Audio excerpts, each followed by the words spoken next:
빗줄기가 차가운 아스팔트 위를 사정없이 내리쳤다. 김민주는 카메라를 든 채 낡은 육교 아래를 걸었다. 그의 검은 우산 위로 떨어지는 빗방울 소리가 요란했지만 그의 마음속 공허한 만큼은 채워지지 않았다. 그는 사진작가였다. 도시의 그림자, 잊혀진 공간들을 담아내는 작업은 그의 유일한 탈출구였다. 5년 전, 부모님이 의문의 교통사고로 한순간에 세상을 떠난 후 민준의 삶은 완전히 무너졌다.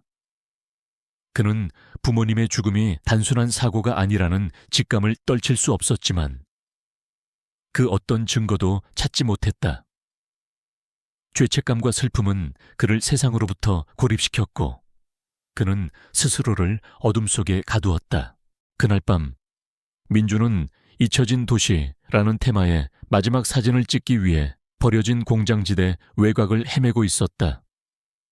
습기와 곰팡이 냄새가 뒤섞인 공기, 녹슨 철골 구조물들이 을씨년스러운 분위기를 자아냈다.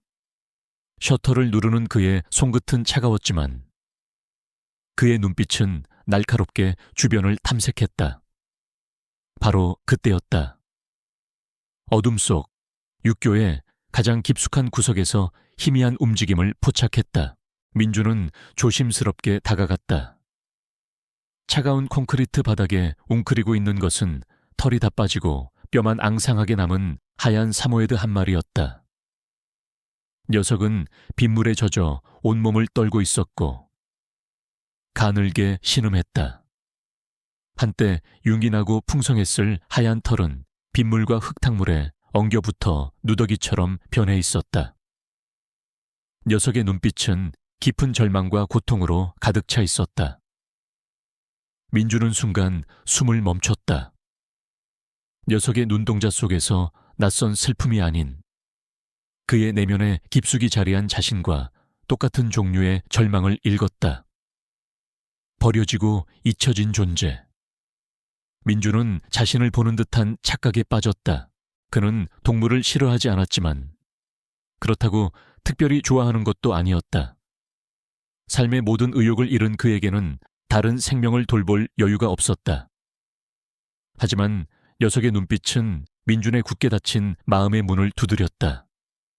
외면할 수 없는 간절함이었다. 녀석은 살아있었다. 죽음의 문턱 앞에서 마지막 발버둥을 치고 있었다. 민주는 망설였다. 그의 이성은 외면하라고 속삭였지만 그의 심장은 녀석에게 손을 내밀라고 외쳤다.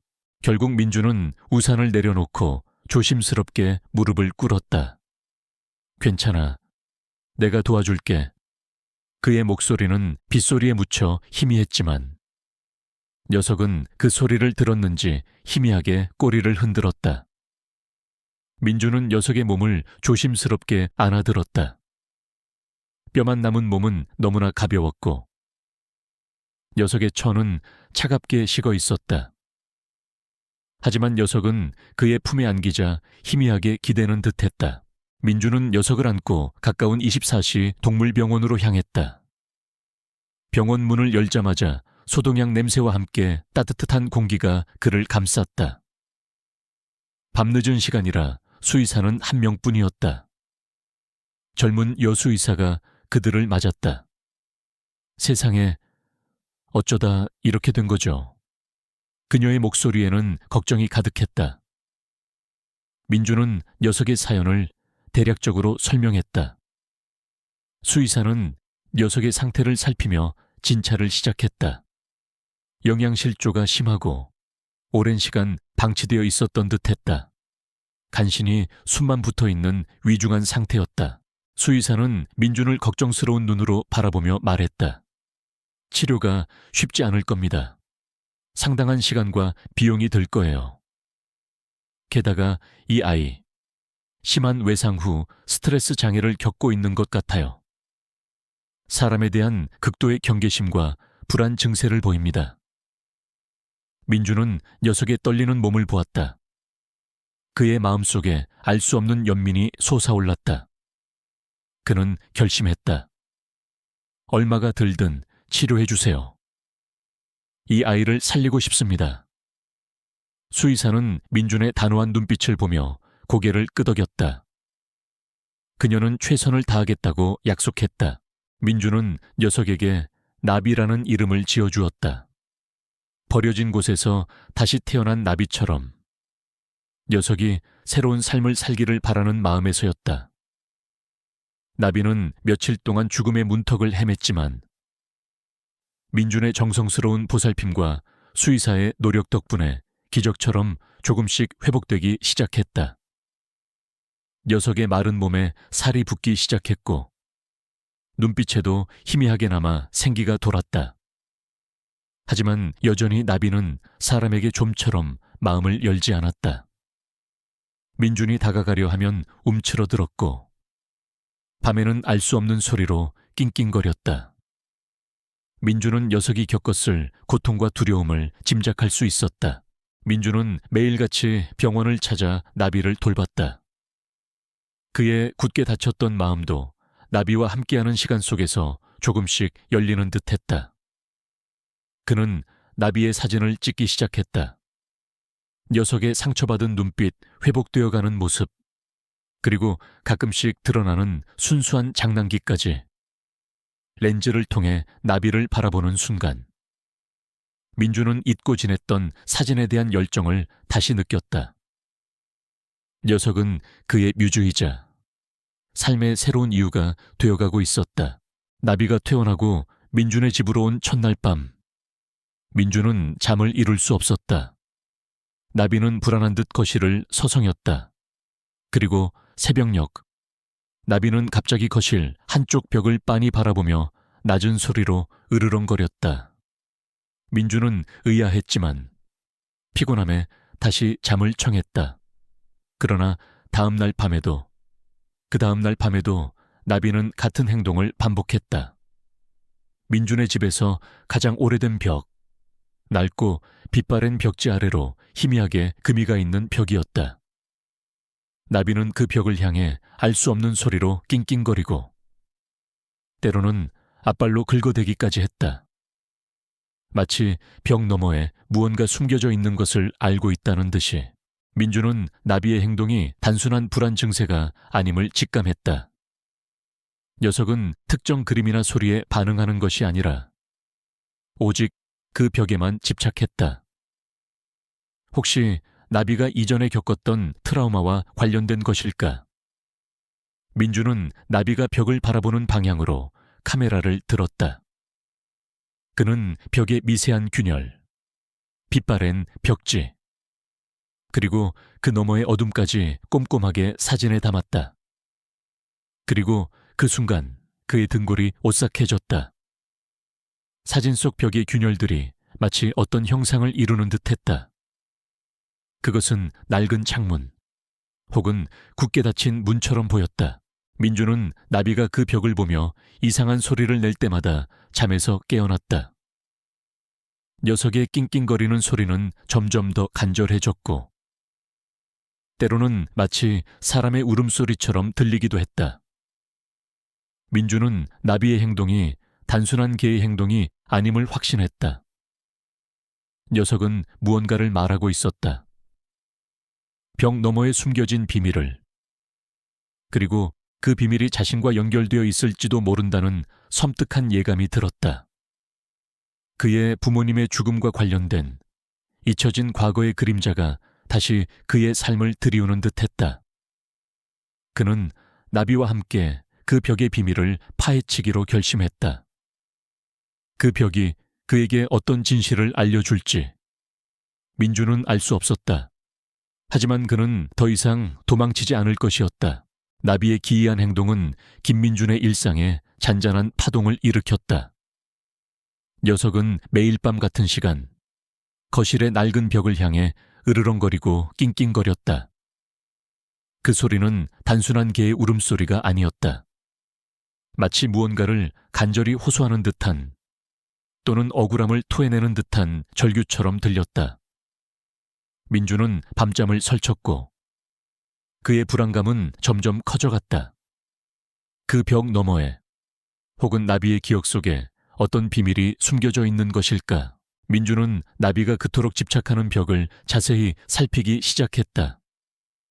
낡은 벽지는 습기와 세월의 흔적으로 얼룩져 있었고, 손톱으로 긁은 듯한 희미한 자국들이 여기저기 나 있었다. 민주는 손전등을 비춰 벽의 균열들을 꼼꼼히 살펴보았다. 그리고 놀랍게도 벽의 특정 부분에서 미약하게나마 울림이 느껴진다는 것을 발견했다. 마치 벽 뒤에 빈 공간이 있는 듯한 느낌이었다. 그는 조심스럽게 벽지를 뜯어냈다. 낡은 벽지 아래에는 콘크리트 벽이 드러났다. 그리고 그 콘크리트 벽 한가운데에는 얇은 나무 판자로 된 작은 문이 희미하게 드러나 있었다. 누군가 의도적으로 벽지로 덮어 숨겨놓은 듯한 형태였다. 민주는 심장이 두근거렸다. 나비가 이 벽에 집착했던 이유가 바로 이 숨겨진 문 때문이었을까? 민주는 망치와 끌을 이용해 나무 판자 문을 조심스럽게 뜯어냈다. 먼지와 곰팡이 냄새가 코를 찔렀다. 문이 열리자 그 안에는 좁고 어두운 공간이 드러났다. 오래된 환기구였지만 그 안에는 낡은 상자 하나가 놓여 있었다. 민주는 손전등을 비춰 상자를 꺼냈다. 상자는 습기에 젖어 눅눅했고 곰팡이가 피어 있었다. 그는 조심스럽게 상자를 열었다. 상자 안에는 빛바랜 노트 한 권과 작은 녹음기가 들어 있었다. 노트의 표지에는 지유리의 일기장이라고 적혀 있었다. 민주는 순간 숨을 멈췄다. 지율, 낯선 이름이었지만 어딘가 모르게 그의 마음을 움직이는 이름이었다. 그는 일기장을 펼쳤다. 노트 속에는 삐뚤빼뚤한 글씨로 어린 소녀의 일상이 기록되어 있었다. 그림도 그려져 있었다. 가족에 대한 사랑, 학교 생활, 그리고 무엇보다 자신의 강아지 나비에 대한 각별한 애정이 담겨 있었다. 우리 나비는 세상에서 제일 예쁘고 착한 강아지다. 나비랑 있으면 하나도 안 무섭다. 아빠가 새 집을 지어주신대. 우리 가족 모두 나비랑 같이 새 집에서 살 거야. 민주는 일기장을 읽는 내내 묘한 기시감을 느꼈다. 어딘가 익숙한 풍경들이 묘사되어 있었다. 그리고 일기장의 마지막 페이지에는 날카로운 필체로 쓰인 몇 줄의 글이 있었다. 글씨는 갑자기 흐트러졌고 잉크는 번져 있었다. 아저씨가 왔다. 무서운 아저씨다. 아빠가 아저씨 때문에 힘들어한다. 절대로 지하를 보여주면 안 된다고 했다. 아저씨가 자꾸 땅을 달라고 한다. 우리는 여기서 나갈 수 없다. 아저씨가 아빠를 나는 봤다. 지하에서 무서운 일. 아저씨가 나비야. 꼭 말해줘야 해. 나비야. 그리고 마지막으로 알아보기 힘든 글씨로 강태연이라는 이름이 적혀 있었다. 일기장은 거기서 끝났다. 민주는 충격에 휩싸였다. 강태연. 그 이름은 그의 뇌리를 강타했다. 강태연은 그의 부모님이 사망하기 전 마지막으로 얽혔던 거대 건설 회사의 대표였다. 즈스건설. 부모님은 강태연의 회사와 관련된 비리를 조사하고 있었다. 그리고 부모님은 갑작스러운 교통사고로 사망했다. 민주는 떨리는 손으로 녹음기를 집어들었다. 녹음기는 오래되어 고장이 난 듯했지만 그는 희미하게나마 전원이 들어오는 것을 확인했다. 그는 녹음기를 작동시키려 애썼다. 여러 번 시도 끝에 녹음기에서 지직거리는 소리와 함께 희미한 음성이 흘러나왔다. 대부분 잡음이었지만 특정 부분에서 사람들의 목소리와 비명소리가 들렸다. 이곳은 우리가 차지해야 할 땅이야. 김이사 부부가 너무 끈질겨. 이 계집애가 뭘 봤어 시끄러워. 아빠 엄마 안 돼 끄악. 이 개새끼가 바람아. 꼭 민준 오빠 부탁해. 마지막으로 들린 음성은 민준의 이름을 언급했다. 민준 오빠. 그리고 그 뒤를 이어 어린 소녀의 처절한 비명소리가 들렸다. 민준은 녹음기를 놓쳤다. 심장이 격렬하게 뛰었다. 그의 머릿속은 혼란스러웠다. 지유리의 일기장, 녹음기 속의 음성, 그리고 자신의 부모님 죽음까지. 이 모든 것이 강태현이라는 이름으로 연결되어 있었다. 그리고 나비, 그의 옆에 앉아 자신을 물끄러미 바라보는 하얀 사모예드. 나비는 지유리의 일기장에 등장하는 그 나비였다. 어떻게 된 일일까? 민주는 나비를 바라보았다. 녀석의 눈빛은 깊고 알 수 없는 슬픔으로 가득했다. 마치 지유리의 영혼이 나비의 몸에 깃들어 자신에게 말을 걸고 있는 듯했다. 민주는 온몸에 소름이 돋았다. 나비가 자신에게 벽을 보여주고 이 비밀을 알려주려 했던 것은 어쩌면 지유리의 마지막 소원이었을지도 몰랐다. 지유리는 자신의 죽음과 가족의 비극을 알리려 했던 것이다. 민주는 곧바로 정은에게 연락했다. 정은은 그의 대학 동기이자 현재는 불의를 참지 못하는 정의로운 성격으로 유명한 탐사보도 전문 기자였다. 민주는 정은에게 지유리의 일기장과 녹음기, 그리고 자신의 부모님 죽음에 대한 모든 의심을 털어놓았다. 정은은 민준의 이야기를 듣고 큰 충격을 받았다. 그녀는 직감했다. 이것은 단순한 개인의 비극이 아니라 거대한 권력형 비리와 살인사건이 얽힌 거대한 미스터리라는 것을. 정은은 민준을 돕기로 결심했다. 그녀는 일기장과 녹음기를 넘겨받아 전문가에게 복원을 의뢰했고, 민준의 부모님 사고 기록과 강태현의 제일건설 관련 정보를 조사하기 시작했다. 민준은 정은과 함께 나비가 발견된 육교 주변, 그리고 지유리의 일기장에 묘사된 새 집을 찾기 시작했다. 나비는 놀랍게도 그들의 길잡이가 되어주었다. 녀석은 민준의 차 조수석에 앉아 특정 방향을 향해 코를 킁킁거리거나 갑자기 차에서 뛰어내려 특정 골목길로 들어서는 등 마치 기억을 더듬듯 그들을 이끌었다. 나비가 이끈 곳은 도시 외곽의 오래된 주택가였다. 낡고 허물어져 가는 집들이 늘어선 골목 끝에 덩그러니 서 있는 폐가가 눈에 들어왔다. 일기장에 묘사된 새 집과 놀랍도록 흡사한 모습이었다. 민주는 폐가 주변을 맴돌며 사진을 찍었다. 나비는 폐가 안으로 들어가려는 듯 문 앞에서 낑낑거렸다. 민주는 낡은 대문을 열고 안으로 들어섰다. 폐가 내부는 시간이 멈춘 듯 황량했다. 거미줄과 먼지가 가득했고 낡은 가구들은 부서져 있었다. 하지만 민준의 눈에는 일기장에서 묘사된 지유리의 흔적들이 보였다. 벽에 붙어있던 빛바랜 키재기 자국, 부서진 피아노 건반, 그리고 마당 한켠에 심어져 있던 시든 꽃들. 민주는 가슴이 아려왔다. 지유리와 가족들이 이곳에서 행복한 시간을 보냈을 모습을 상상하니 더욱 비극적으로 느껴졌다. 나비는 폐가 안으로 들어서자마자 활기차게 움직이기 시작했다. 녀석은 마치 자신의 집을 찾은 듯 이리저리 돌아다니며 냄새를 맡았다. 그리고는 거실 한가운데에 멈춰서서 바닥을 긁어대기 시작했다. 민주는 나비의 행동에 집중했다. 나비가 긁어대는 바닥은 다른 곳보다 유난히 낡고 색이 바래 있었다. 민주는 나비가 가리키는 곳을 향해 손전등을 비췄다. 바닥에는 덮개 같은 것이 있었다.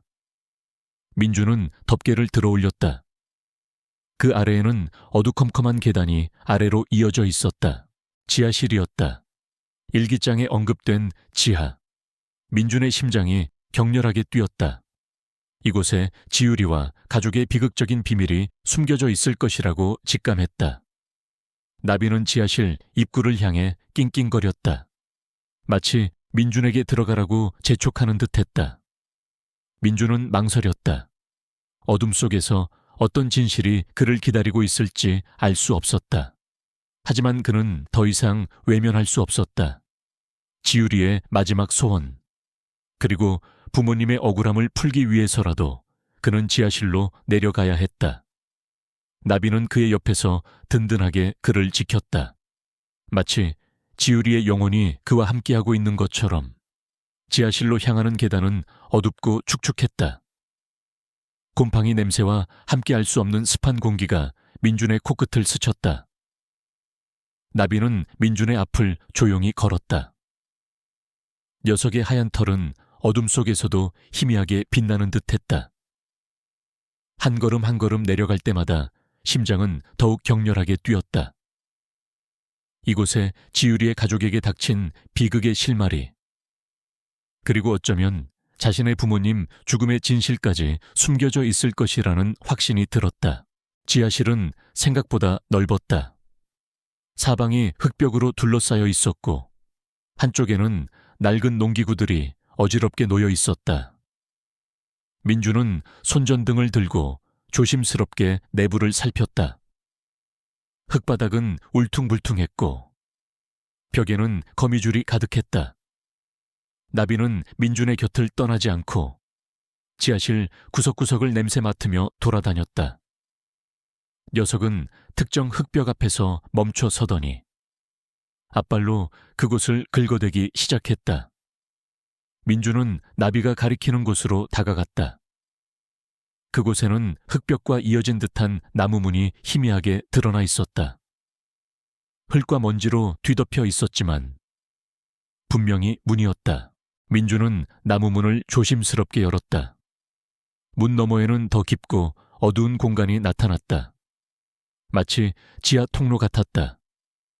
흙바닥에는 희미하게 발자국 같은 흔적이 남아 있었다. 민준은 통로 안으로 발을 내디뎠다. 나비는 묵묵히 그의 뒤를 따랐다. 통로는 꽤 길었고 구불구불 이어져 있었다. 마치 누군가 급하게 파놓은 듯 조악하게 만들어진 통로였다. 통로 끝에는 다시 한번 나무문이 나타났다. 두 번째 문을 열자 그들은 예상치 못한 공간에 다다랐다. 그곳은 흙벽 대신 콘크리트 벽으로 이루어져 있었고 천장에는 낡은 전등 하나가 매달려 있었다. 방 한가운데에는 흙더미가 쌓여 있었고 그 옆에는 낡은 철제 상자가 놓여 있었다. 상자 위에는 깨진 유리 조각들이 흩어져 있었다. 민주는 손전등을 비추어 철제 상자를 자세히 살폈다. 상자는 녹이 슬어 있었고 한쪽 면이 심하게 찌그러져 있었다. 나비는 상자 주변을 맴돌며 낑낑거렸다. 녀석의 눈빛은 무언가를 간절히 호소하는 듯했다. 민주는 상자 안을 들여다보았다. 상자 안에는 흙과 함께 낡은 천 조각들이 엉켜 있었다. 그리고 그 안에서 번뜩이는 것이 있었다. 민주는 조심스럽게 손을 넣어 그것을 꺼냈다. 그것은 낡은 펜던트였다. 은색 펜던트에는 작고 섬세한 나비 문양이 새겨져 있었다. 그리고 펜던트 뒷면에는 희미하게 지율이라는 이름이 새겨져 있었다.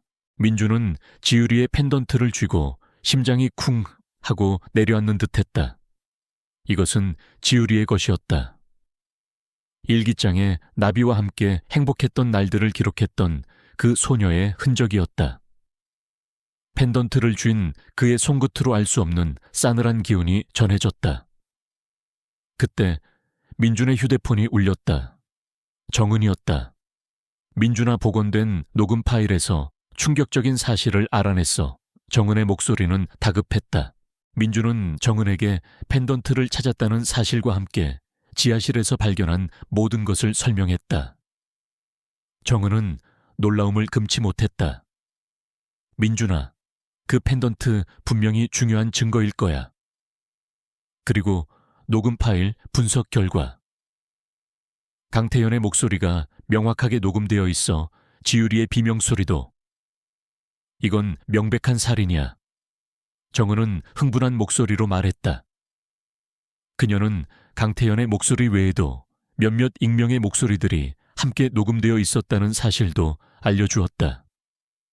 마치 조직적으로 움직인 듯한 정황이었다. 정은은 강태현의 제일건설에 대한 조사를 심화했다. 제일건설은 최근 몇 년간 공격적인 방식으로 지방의 낡은 건물이나 토지를 매입하여 재개발 사업을 추진하고 있었다. 그리고 그 과정에서 수많은 소송과 분쟁이 발생했다는 사실을 알아냈다. 특히 지유린의 가족이 살던 그 지역은 제일건설이 추진하던 대규모 재개발 프로젝트의 핵심 부지였다. 강태현은 주민들을 강제 이주시키려 했고 그 과정에서 지유린의 가족이 반대했던 것이다. 지유리의 부모님은 그 땅을 지키기 위해 필사적으로 저항했고 강태현은 그들을 제거하기 위해 살인을 저지른 것이었다. 그리고 그 모든 것을 지유리가 목격했던 것이다. 민주는 가슴이 찢어지는 듯했다.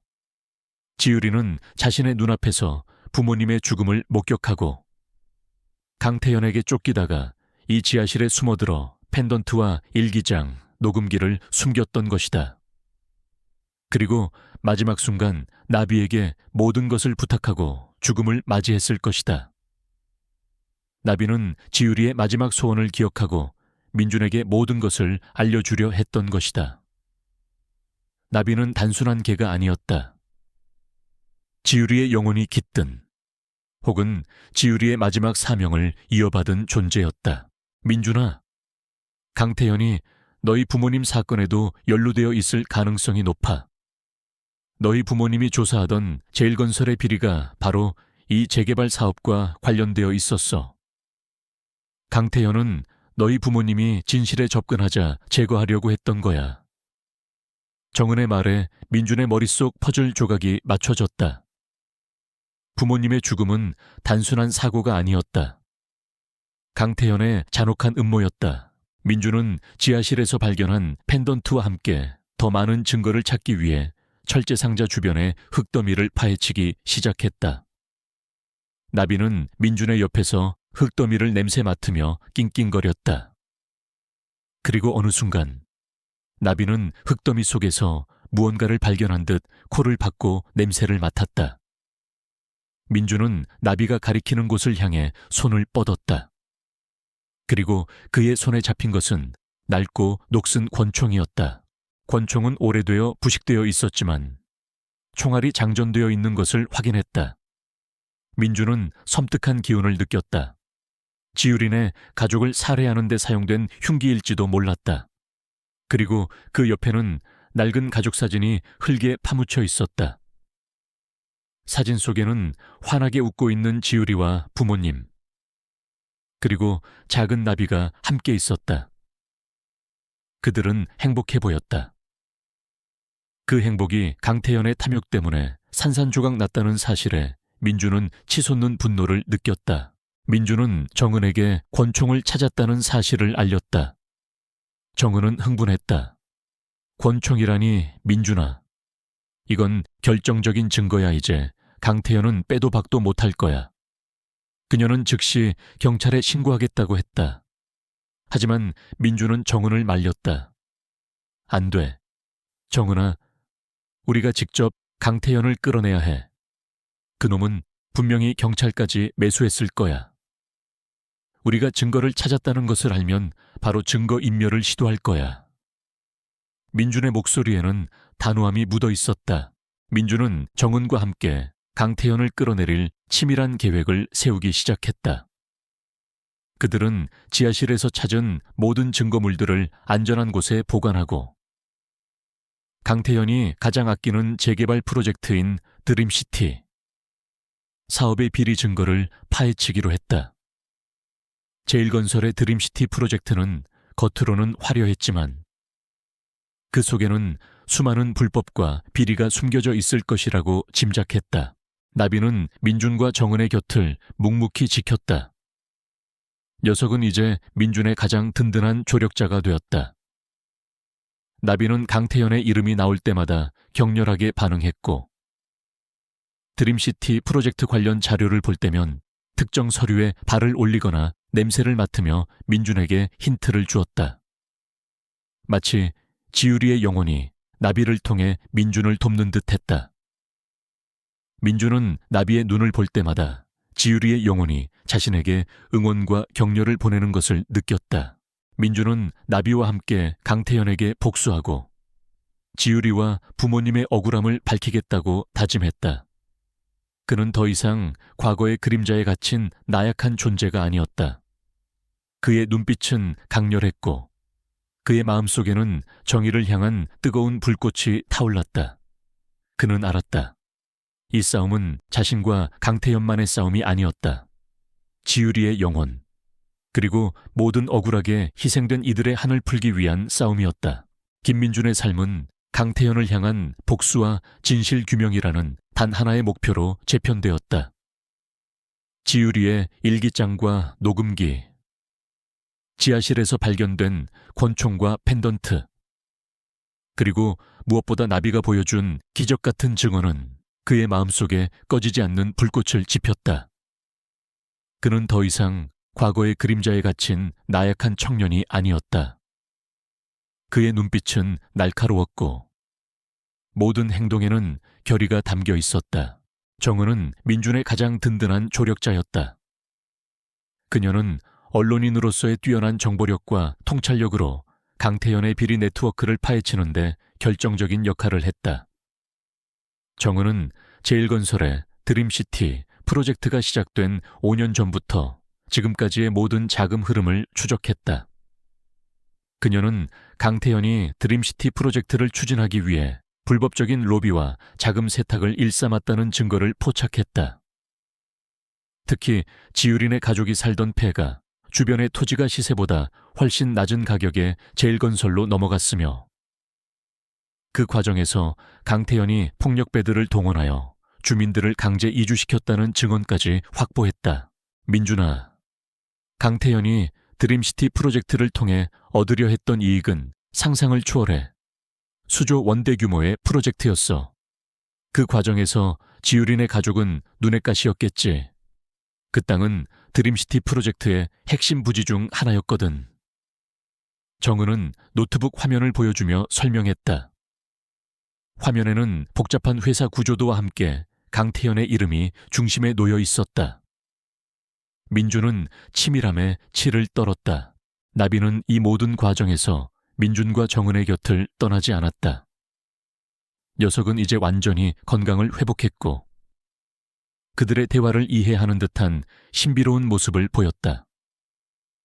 특히 강태현의 이름이 거론될 때면 나비는 격렬하게 지저댔고 정은이 조사하던 서류들 중 특정 서류에 발을 올리거나 냄새를 맡으며 민준에게 힌트를 주었다.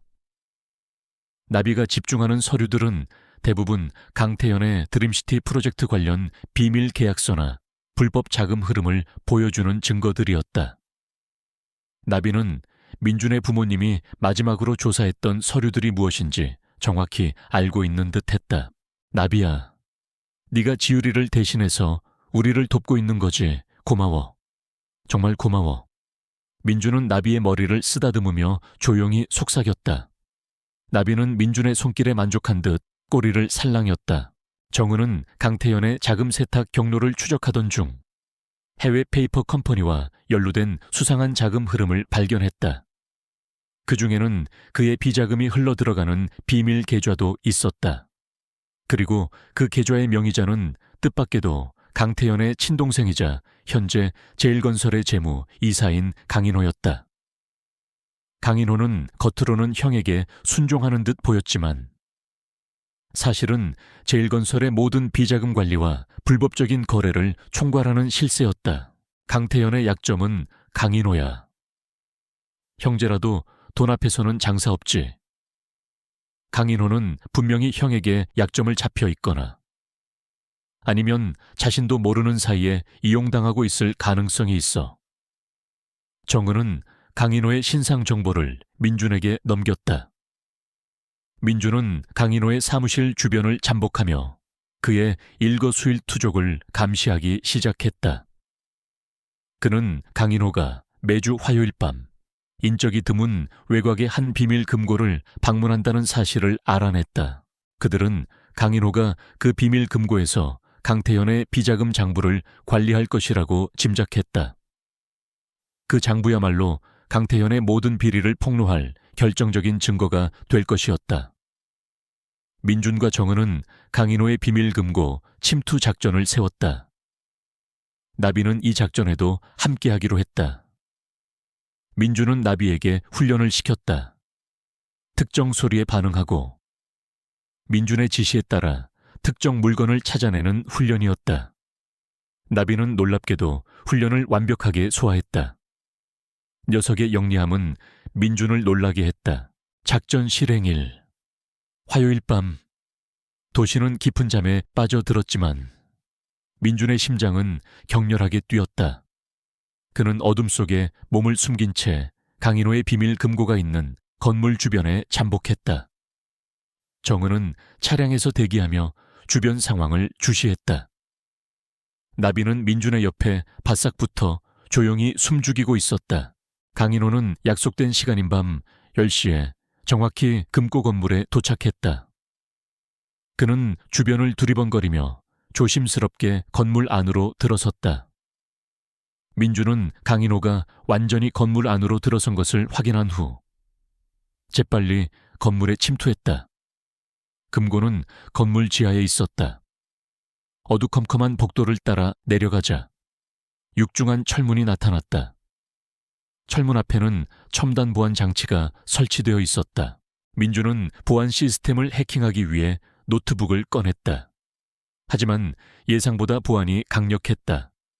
그때 나비가 철문 앞에서 낑낑거리며 자신의 목에 걸린 작은 카메라를 철문 안쪽에 설치된 환기구 쪽으로 향하게 했다. 민준은 나비의 행동에 집중했다. 나비는 환기구를 향해 코를 킁킁거렸다. 민준은 직감했다. 환기구 안에 뭔가 숨겨져 있을 것이라고. 민준은 환기구 덮개를 조심스럽게 열었다. 그 안에는 아주 작고 낡은 보안 키패드가 숨겨져 있었다. 나비는 키패드를 향해 코를 톡톡 쳤다. 민준은 나비가 알려주는 대로 숫자를 눌렀다. 청사, 천사. 그 숫자는 나비가 어릴 적 지유리와 함께했던 행복한 날들을 의미하는 듯했다. 키패드에 숫자를 입력하자 철문이 묵직한 소리를 내며 열렸다. 금고 안은 예상보다 훨씬 넓었다. 사방에 거대한 금고들이 즐비하게 늘어서 있었다. 민준은 금고 안으로 들어섰다. 그리고 그곳에서 강인호가 거대한 금고문을 열고 장부를 정리하고 있는 모습을 발견했다. 강인호의 뒤편에는 수많은 문서 파일들이 쌓여 있었다. 드림시티 프로젝트 관련 서류들이 분명했다. 민준은 숨죽이며 강인호의 움직임을 주시했다. 강인호는 장부를 정리하던 중 갑자기 주변을 둘러보며 경계하는 모습을 보였다. 그때 나비가 조용히 금고 안으로 들어서더니 민준의 등 뒤에 몸을 숨겼다. 그리고는 강인호의 시선을 분산시키기 위해 일부러 작은 소리를 냈다. 강인호는 나비의 소리에 놀라 고개를 돌렸다. 그 순간 민준은 재빨리 강인호의 뒤로 다가가 그의 입을 틀어막고 제압했다. 강인호는 민준에게 제압당하자마자 필사적으로 저항했다. 그는 민준의 손을 뿌리치려 발버둥 쳤지만 민준은 강인호의 손에 들려있던 장부를 재빨리 빼앗았다. 장부에는 강태현의 불법 자금 흐름과 드림시티 프로젝트 관련 비리 내용이 상세하게 기록되어 있었다. 수십억, 수백억 원대의 비자금 조성 내역과 로비 기록, 그리고 지유린의 가족을 포함한 수많은 주민들을 강제 이주시키기 위한 잔혹한 계획까지. 민준은 장부를 훑어보며 강태현의 악행에 경악했다. 그때 금고문이 갑자기 쾅 하고 열렸다. 강태현과 그의 부하들이었다. 강태현은 민준이 이곳에 침투할 것을 미리 짐작하고 있었던 것이다. 강태현은 분노로 가득 찬 눈으로 민준을 노려보았다. 결국 여기까지 기어들어왔군. 내 놈이 감히 내 비밀을 건드려 내 부모처럼 죽고 싶은가 보군. 그의 목소리에는 살기가 가득했다. 민주는 장부를 꽉 쥐고 강태현과 맞섰다. 강태현, 내 놈의 추악한 진실은 이제 만천에 드러날 거야. 지유리와 내 부모님의 억울함을 밝히고 내 놈의 죗값을 치르게 할 거야. 민준의 목소리는 단호했다. 강태현은 부하들에게 민준을 제압하고 장부를 빼앗으라고 지시했다. 부하들이 민준에게 달려들었다. 민준은 강인회에게서 빼앗은 권총을 들고 반가쇠를 당겼다. 총알은 강인호의 다리에 맞았다. 강인호는 비명을 지르며 쓰러졌다. 강태현과 그의 부하들은 총소리에 잠시 주춤했다. 그 틈을 타 민준은 강인호의 옆에 있던 비상벨을 눌렀다. 금고 내부에 요란한 경보음이 울려 퍼졌다. 민준은 장부를 들고 금고 밖으로 뛰쳐나갔다. 나비는 그의 앞을 달려 길을 안내했다. 강태현의 부하들이 민준의 뒤를 쫓았다. 좁은 지하 통로에서 추격전이 벌어졌다. 민준은 필사적으로 달렸다. 그 순간 나비가 통로 구석에 있던 낡은 통을 향해 몸을 날렸다. 통 안에는 휘발유가 들어있었다. 나비는 통을 쓰러뜨려 휘발유를 쏟아지게 했다. 민준은 휘발유에 불을 붙여 통로를 차단했다. 불길이 순식간에 통로를 집어삼켰다. 강태현의 부하들은 불길에 가로막혀 더 이상 민준을 쫓을 수 없었다. 민준은 나비와 함께 지상으로 탈출했다. 정은은 이미 차를 대기하고 있었다. 민준은 정은의 차에 올라탔다. 정은은 민준의 손에 들린 장부를 보고 놀랐다. 민준아, 성공했어. 그녀는 흥분한 목소리로 외쳤다. 민준은 거친 숨을 몰아쉬며 고개를 끄덕였다. 강태현, 이제 끝이야. 그들은 경찰서로 향했다. 민준은 강태현의 비자금 장부와 함께 지유리의 일기장, 녹음기, 권총, 펜던트 등 모든 증거를 경찰에 제출했다. 정은은 기자로서 자신의 인맥을 총동원하여 이 사건을 언론에 폭로했다. 강태현의 악행은 순식간에 세상에 알려졌고 그의 모든 범죄는 만천에 드러났다. 다음 날 아침, 강태현은 살인, 사기, 횡령, 협박 등 수많은 혐의로 긴급 체포되었다. 그의 제국 제1건설은 한순간에 무너졌다. 민준은 경찰서에서 조사를 마친 후 나비와 함께 집으로 돌아왔다. 그의 마음은 홀가분했다. 5년 동안 그의 어깨를 짓눌렀던 무거운 짐이 이제야 벗겨지는 듯 했다. 나비는 민준의 곁에 기대어 잠이 들었다. 민준은 나비의 부드러운 털을 쓰다듬으며 조용히 속삭였다. 나비야, 정말 고맙다. 네가 아니었다면 이 모든 진실을 영원히 몰랐을 거야. 나비의 눈빛 속에는 지유리의 영혼이 여전히 살아 숨 쉬는 듯했다. 모든 것이 끝났지만 민준의 삶은 이제 새로운 시작을 맞이하고 있었다. 지유리와 부모님의 억울함을 풀고 강태현에게 정의를 구현한 그는 더 이상 과거에 갇힌 사람이 아니었다. 김민준이 제출한 강태현의 비자금 장부와 기타 증거물들은 언론을 통해 전 국민에게 공개되었다. 제1건설이 지난 몇 년간 자행한 불법적인 토지 강탈, 살인, 그리고 부패의 전말이 백일에 드러나자 사회는 경악과 분노로 들끓었다. 강태현은 자신의 모든 혐의를 완강히 부인하며 발악했지만 그의 수많은 부하들이 증거와 목격자들의 증언 앞에서 하나둘씩 자백하면서 그의 죄는 명명백백해졌다. 특히 지유리의 일기장과 나비가 녹음한 마지막 비명소리는 국민들의 심금을 울리며 강태현에게 가장 강력한 여론의 심판을 내리게 했다. 민준은 경찰 조사에 적극적으로 협조하며 사건의 모든 전말을 진술했다. 그는 강태현이 자신의 부모님 죽음에도 깊이 연루되어 있었음을 밝혀냈고 부모님이 강태현의 비리를 추적하던 중 살해당했다는 사실이 공식적으로 인정되었다. 5년 동안 그의 마음을 짓눌렀던 무거운 진실이 마침내 밝혀지는 순간이었다. 죄책감과 의문으로 얼룩졌던 그의 과거가 비로소 제자리를 찾았다. 그는 더 이상 자신을 고립시키지 않았다. 상처를 직면하고 치유하는 과정을 통해 그는 더욱 단단하고 성숙해졌다. 정은은 특종 기자로서 이 사건의 모든 과정을 심층 보도했다. 그녀는 강태현의 부패 네트워크와 그 배후의 정치권 인사들까지 파헤치며 언론의 사명감을 일깨웠다. 그녀의 보도는 사회 정의를 구현하는 데 큰 역할을 했고, 그녀는 국민적 영웅으로 떠올랐다. 정은은 민준의 곁에서 그를 지지하고 응원하며 그의 상처가 치유되는 과정을 함께했다.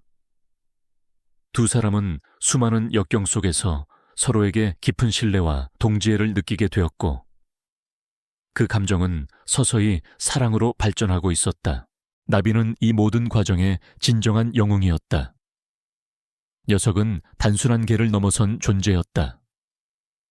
지유리의 영혼이 깃든 듯 민준에게 진실의 길을 인도하고 위험으로부터 그를 보호했다.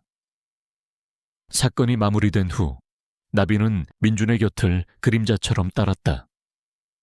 녀석의 털은 다시 눈부신 하얀색을 되찾았고 눈빛은 총명하고 활기 넘쳤다.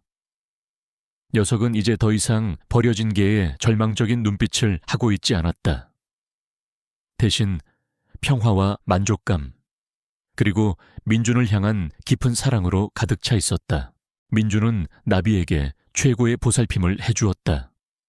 매일 아침 함께 산책을 하고 맛있는 사료를 먹이고 따뜻한 보금자리를 제공했다.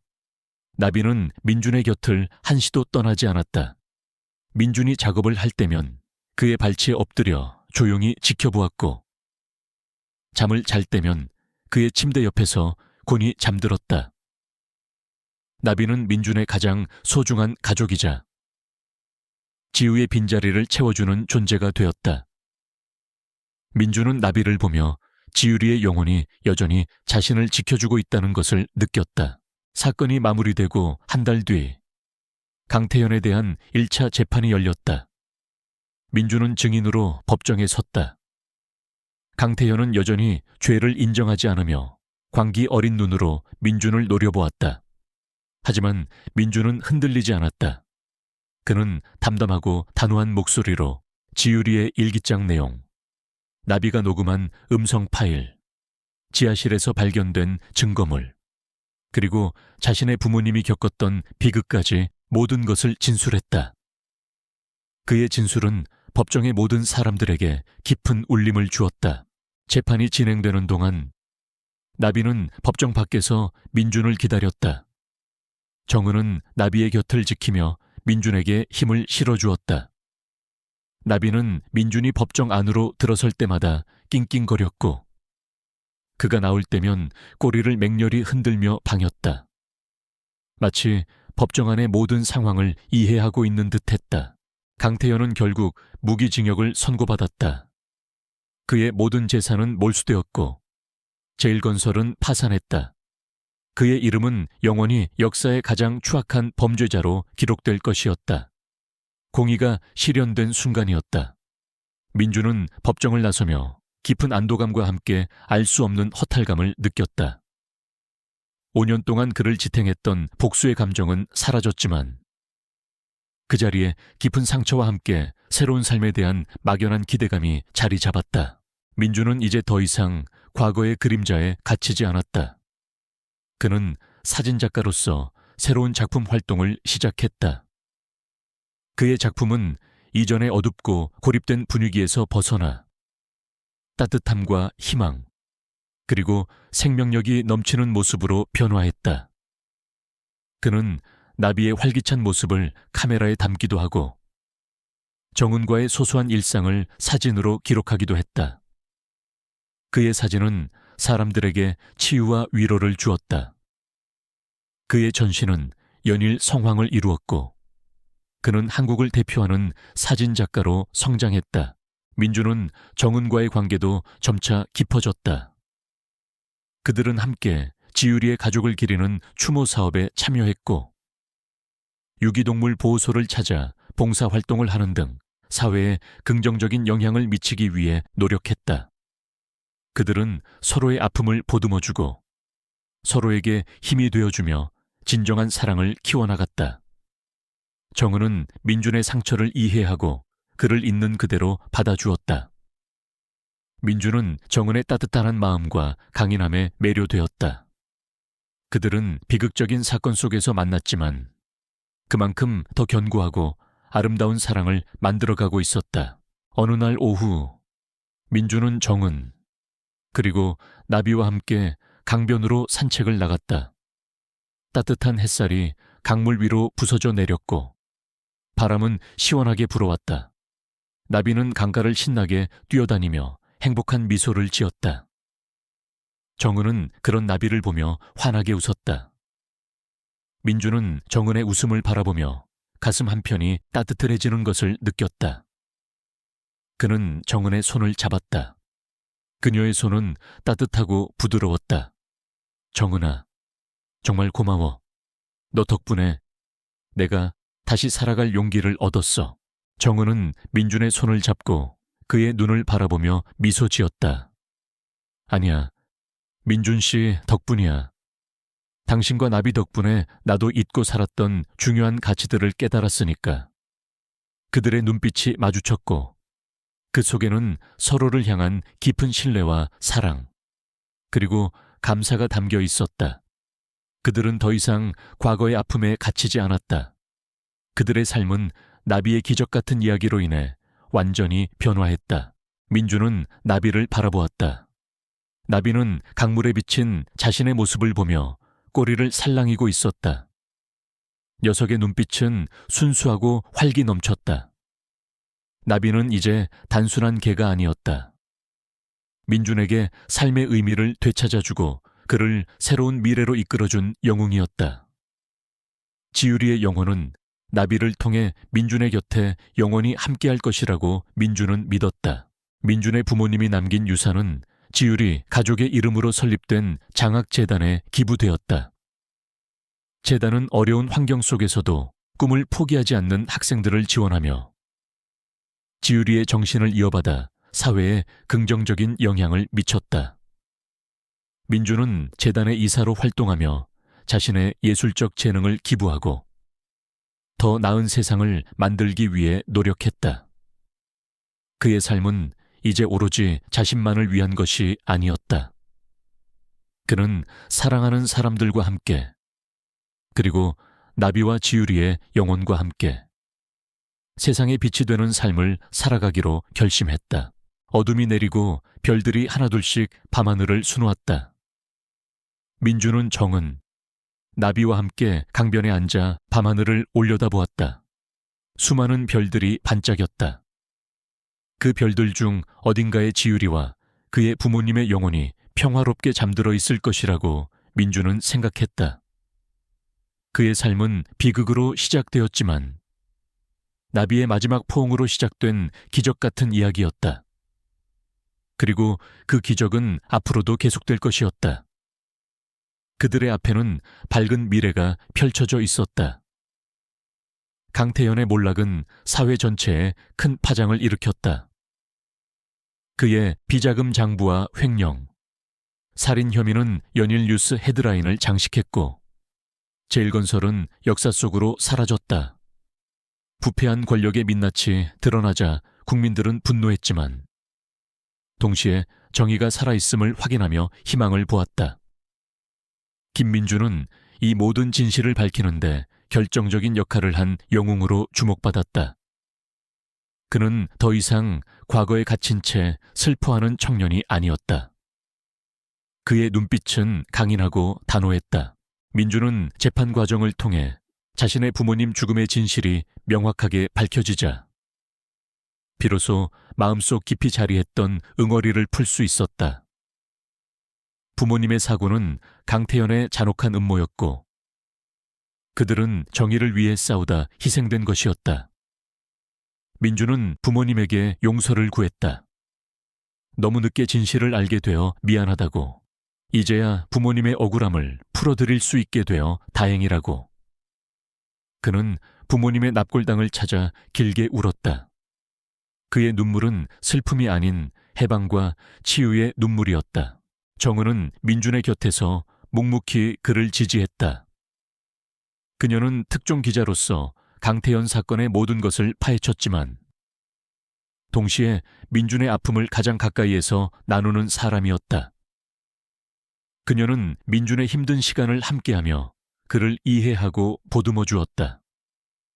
정은의 따뜻한 마음과 강인함은 민준에게 큰 위로가 되었다. 그들은 서로에게 의지하며 삶의 고통을 함께 이겨냈고 그 과정에서 그들의 관계는 더욱 깊어졌다. 나비는 이 모든 비극의 시작이자 모든 진실을 밝히는데 가장 중요한 열쇠였다. 녀석은 단순한 개가 아니었다. 지유리의 영혼이 깃든 듯 민준을 진실로 이끌고 그를 지켜주었다. 사건이 마무리된 후 나비는 민준의 곁을 한시도 떠나지 않았다. 녀석의 털은 다시 눈부신 하얀색을 되찾았고 눈빛은 총명하고 활기 넘쳤다. 나비는 민준의 그림자이자 민준의 삶의 빛이었다. 민준은 나비를 보며 지유리의 영혼이 여전히 자신을 지켜주고 있다는 것을 느꼈다. 나비는 민준에게 살아갈 이유와 새로운 희망을 선물했다. 민준은 다시 카메라를 들었다. 그의 사진은 이전의 어둡고 고독한 분위기에서 벗어나 따뜻함과 생명력이 넘치는 작품들로 변화했다. 그는 나비의 활기찬 모습을 카메라에 담기도 하고 정은과의 소소한 일상을 기록하기도 했다. 그의 작품은 사람들에게 깊은 울림을 주었고 그의 전시는 연일 성황을 이루었다. 민준은 이제 고립된 예술가가 아니었다.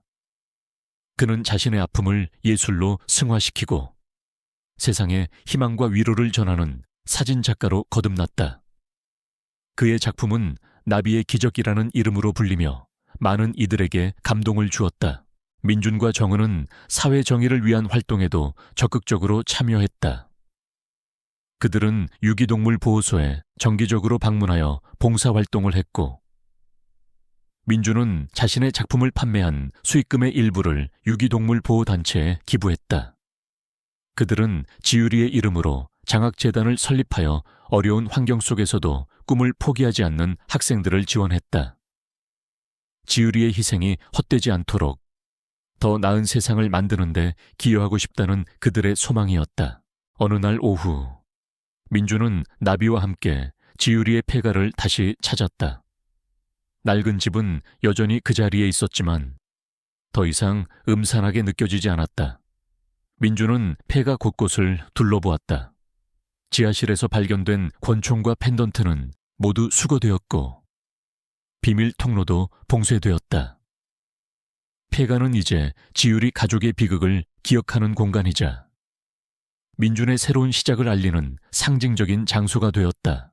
민준은 폐가 마당 한켠에 서서 조용히 눈을 감았다. 그는 지유리의 환한 웃음소리, 나비와 함께 뛰어놀던 모습, 그리고 마지막 순간의 비명소리까지 모든 것을 기억했다. 하지만 이제 그 기억은 더 이상 그를 짓누르지 않았다. 그는 아픔을 인정하고 그 아픔을 통해 성장했다. 나비는 민준의 발치에 앉아 민준을 물끄러미 바라보았다. 녀석의 눈빛은 깊고 따뜻했다. 그때 민준의 휴대폰이 울렸다. 정은이었다. 민준 씨, 저 지금 병원이에요. 나비가. 정은의 목소리는 다급하고 불안했다. 민준은 심장이 철렁 내려앉는 것을 느꼈다. 나비에게 무슨 일이 생긴 것일까? 녀석이 다시 아픈 것일까 아니면... 민준은 서둘러 차에 올라 병원으로 향했다. 그의 머릿속에는 온갖 불길한 생각들이 스쳐 지나갔다. 나비는 그에게 단순한 게 이상의 존재였다. 나비는 그의 삶의 전부이자 지유리와의 연결고리였다. 병원은 고요했다. 민주는 진료실 문을 열었다. 정은이 침울한 표정으로 나비를 안고 있었다. 나비는 축 늘어져 있었고 눈은 감겨 있었다. 민주는 나비의 이름을 불렀지만 녀석은 아무런 반응이 없었다. 정은아, 나비가 왜 이래? 무슨 일이야? 민준의 목소리는 떨렸다. 정은은 눈물을 글썽이며 민준을 바라보았다. 민준 씨, 의사 선생님이 나비가 더 이상 버티기 힘들다고. 그녀의 목소리는 끊어졌다. 민준은 충격으로 말을 잇지 못했다. 나비는 분명히 건강을 회복하고 있었다. 그런데 갑자기 왜 민준은 나비의 몸을 조심스럽게 어루만졌다. 녀석의 몸은 차갑게 식어가고 있었다. 심장은 미약하게 뛰고 있었다. 수의사가 다가와 민준에게 나비의 상태를 설명했다. 나비는 외상 후 스트레스 장애가 심했고 칩 제거 수술 이후에도 알 수 없는 내부 장기 손상이 지속적으로 진행되고 있었습니다. 아마도 오랜 시간 학대와 방치로 인해 몸이 많이 망가진 것 같아요. 그동안 민준 씨가 잘 보살펴 주셔서 기적적으로 버텨왔지만 이제 한계인 것 같습니다. 수의사는 안타까운 표정으로 말했다. 민준은 무릎을 꿇고 나비를 품에 안았다. 나비는 희미하게 눈을 떴다. 녀석의 눈빛은 뿌옇게 흐려져 있었지만 민준을 향한 깊은 사랑이 담겨 있었다. 나비는 힘겹게 민준의 손을 핥았다. 민준은 나비를 보며 지난 시간들을 떠올렸다. 폐가 밑에서 발견했던 그날부터 자신에게 진실을 알려주기 위해 필사적으로 노력했던 나비의 모든 순간들이 주마등처럼 스쳐 지나갔다. 나비는 지유리의 억울함을 풀고 민준의 부모님 죽음의 진실을 밝히기 위해 자신의 마지막 힘까지 쏟아부었던 것이다. 나비야, 아니, 지유라, 정말 고마워. 너 때문에 모든 진실을 알게 됐고 나도 다시 살아갈 용기를 얻었어. 이제 편히 쉬어. 너는 충분히 고생했어. 민준은 나비의 귀에 대고 속삭였다. 그의 눈에서는 뜨거운 눈물이 흘러내렸다. 나비는 민준의 품에서 짧게 낑낑거렸다.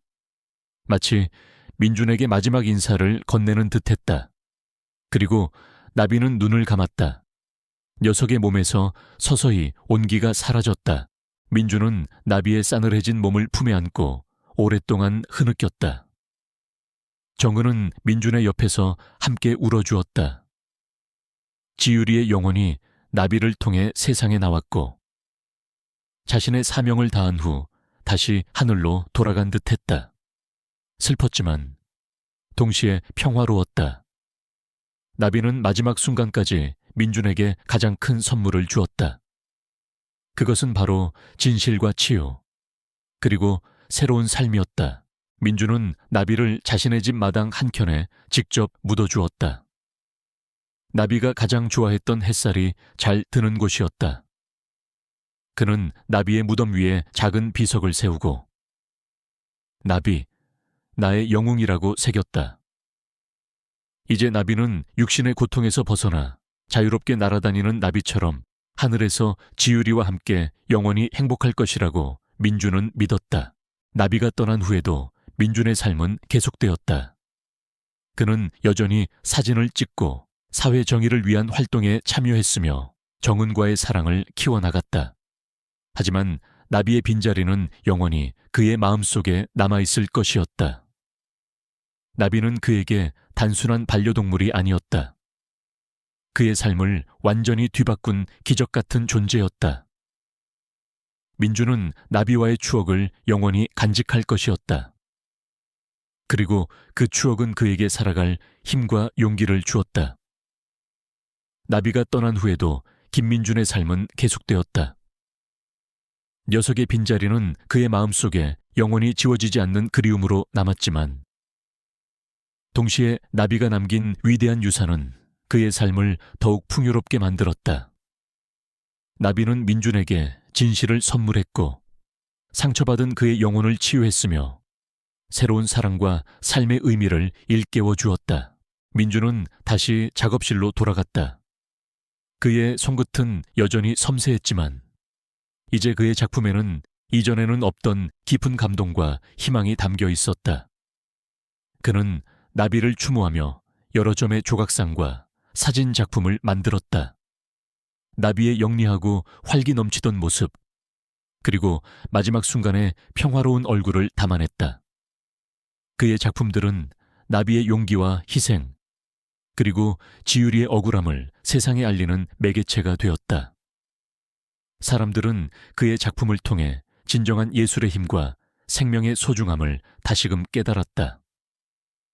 그의 전시는 나비, 기적의 증인이라는 제목으로 전 세계 순회전을 열었고 민준은 국제적으로 인정받는 예술가로 거듭났다.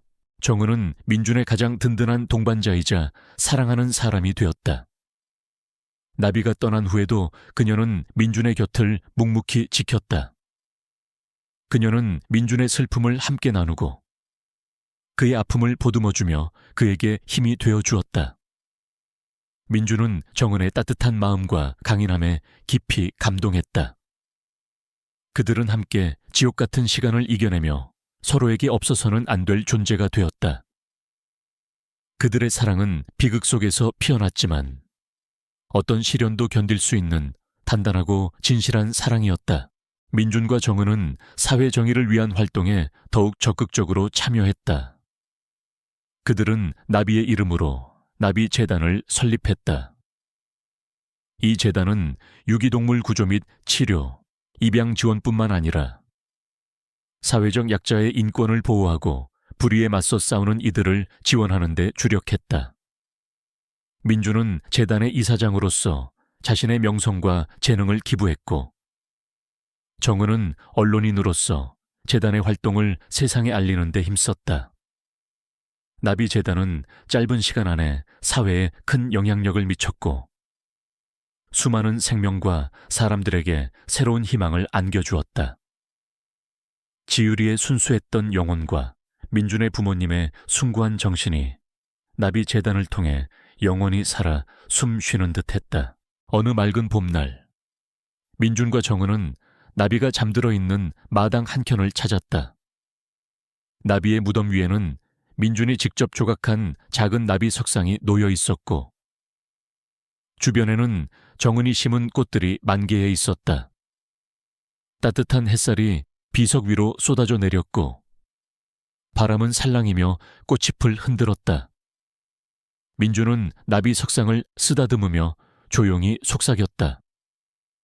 나비야, 이제 정말 편안하니 너 덕분에 세상이 조금 더 밝아졌어. 네가 보여준 용기 잊지 않을게. 그리고 고마워 정은이를 만나게 해줘서. 정은은 민준의 손을 잡고 그의 어깨에 기댔다. 그녀의 눈가에는 잔잔한 미소가 번졌다. 나비는 분명히 하늘에서 우리를 지켜보고 있을 거예요. 그리고 지유리도요. 그들은 우리가 잘 사는 모습을 보며 행복해할 거예요. 민준은 고개를 끄덕였다. 그의 마음속에는 더 이상 어떠한 미련이나 원망도 남아있지 않았다. 오직 평화와 감사함만이 가득했다. 그들은 나비의 무덤 앞에서 한참을 머물렀다. 그리고 함께 강변으로 산책을 나섰다. 따뜻한 봄바람이 그들의 얼굴을 스쳤다. 강물은 잔잔하게 흘렀고 멀리서 아이들의 웃음소리가 들려왔다. 민주는 정은의 손을 잡고 행복한 미소를 지었다. 그의 삶은 나비라는 버려진 개를 만난 후 완전히 뒤바뀌었다. 고립되고 상처받았던 영혼은 치유되었고 삶의 의미를 잃었던 그는 다시 세상으로 나아갈 용기를 얻었다. 그들은 서로에게 의지하며 새로운 미래를 꿈꿨다. 비록 과거의 아픔이 완전히 사라지지는 않겠지만 그들은 그 아픔을 통해 얻은 교훈으로 더욱 단단해지고 성숙해졌다. 민주는 자신이 걸어온 길이 험난했지만 그 모든 과정이 나비를 만나기 위한 운명적인 여정이었다고 믿었다. 나비는 그의 삶의 가장 어두운 순간에 나타나 빛을 비춰준 존재였다. 밤이 되자 하늘에는 수많은 별들이 반짝였다. 민주는 정은의 손을 잡고 밤하늘을 올려다보았다. 수많은 별들 중 가장 밝게 빛나는 별 하나가 그들의 눈에 들어왔다. 민주는 그 별이 나비와 지율이, 그리고 그의 부모님의 영혼이라고 생각했다.